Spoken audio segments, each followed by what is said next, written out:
Pour vous aider à analyser les données que vous avez saisies dans Excel Web App, vous pouvez utiliser les graphiques. Cela vous aidera également à analyser de façon plus visuelle les données. Vous le voyez, j'ai ici un tableau constitué de plusieurs colonnes et de lignes et j'ai notamment des années 2011 et 2012 qui me permettront d'analyser l'évolution pour chacun des pays disponibles dans la colonne B, France, Angleterre, Espagne, jusqu'à ici Italie. Vous allez le voir, j'ai soit des évolutions négatives ou positives, je désire plutôt avoir ces données à l'intérieur d'un graphique. Ainsi, d'un simple coup d'œil, je saurai si l'évolution est positive ou non. Dans un premier temps, donc, sélectionnez votre tableau, toutes les données qui doivent apparaître dans ce graphique. Il me suffit ici d'effectuer un glisser-déplacer, puis depuis l'onglet Insertion du ruban, vous allez retrouver tous les types de graphiques disponibles. J'ai bien dans ce groupe histogramme, je peux insérer plutôt une courbe, un secteur, des barres. Vous allez même avoir un peu plus à droite la possibilité d'ajouter davantage de graphiques. Choisissez le type de graphique le plus adapté selon les données que vous avez saisies et pour ma part, j'estime que l'histogramme est le plus adapté. Je clique donc sur le menu déroulant et vous avez à chaque fois pour chacune des catégories plusieurs choix. Et en positionnant votre curseur dessus, vous avez une bulle avec les indications du but de l'utilité de ce type de graphique. Je désire pour ma part avoir un histogramme groupé. Il me suffit donc de cliquer à cet endroit-ci. Automatiquement, l'histogramme a été ajouté et je retrouve toutes les informations de mon tableau à l'intérieur. Je vais juste déplacer ce tableau un peu plus à droite pour voir toutes les données du tableau. Je retrouve bien au niveau des abscisses les en-têtes de lignes, France, Angleterre, Espagne, ainsi de suite. Vous avez également les en-têtes de colonnes qui sont cette fois-ci en légende, 2011 et 2012, et les dernières données, les valeurs, sont ici en ordonnée. Pour maintenant avoir une lecture différente de ce graphique, vous allez pouvoir intervertir les données des en-têtes de colonnes et des en-têtes de lignes. Effectivement, si je désire plutôt analyser ces données par date, je vais intervertir les dates par rapport au pays.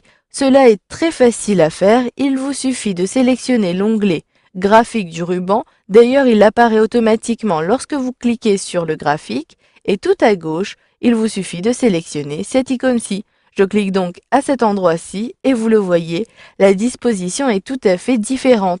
Je retrouve bien chacun des pays à l'intérieur de la date 2011 et 2012. Je pourrais ainsi comparer l'état ici des différents pays pour la date donnée. Mais ici, en réalité, l'année qui m'intéresse est 2011.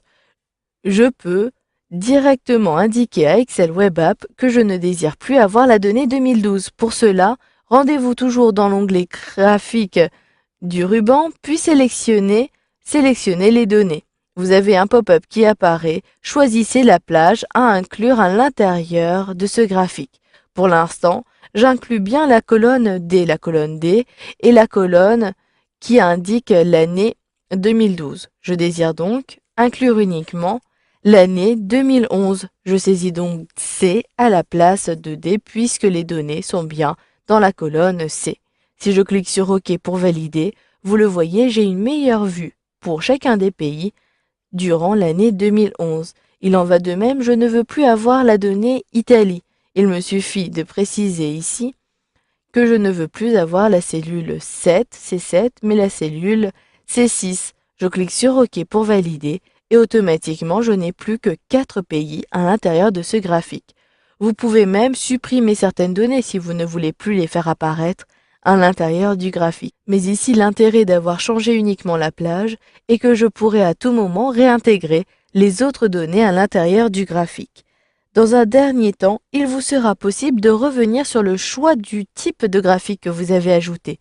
Je peux, à la place, ajouter un graphique. Je vais intervertir le type de graphique à partir toujours des menus déroulants, des graphiques qui apparaissent dans l'onglet graphique.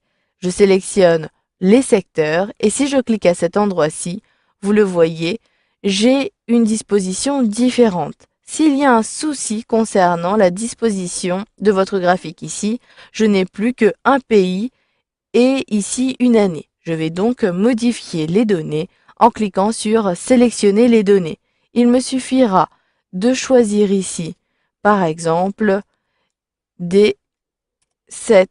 Si je clique sur OK, je vais avoir une disposition différente pour le pays France. Vous pourrez même choisir à nouveau un histogramme groupé à cet endroit-ci. Pour supprimer enfin ce graphique, cette fois-ci, je sélectionne la touche Supre de mon clavier après avoir sélectionné le graphique. Voilà, vous avez donc vu dans cette formation comment insérer votre premier graphique avec Excel Web App.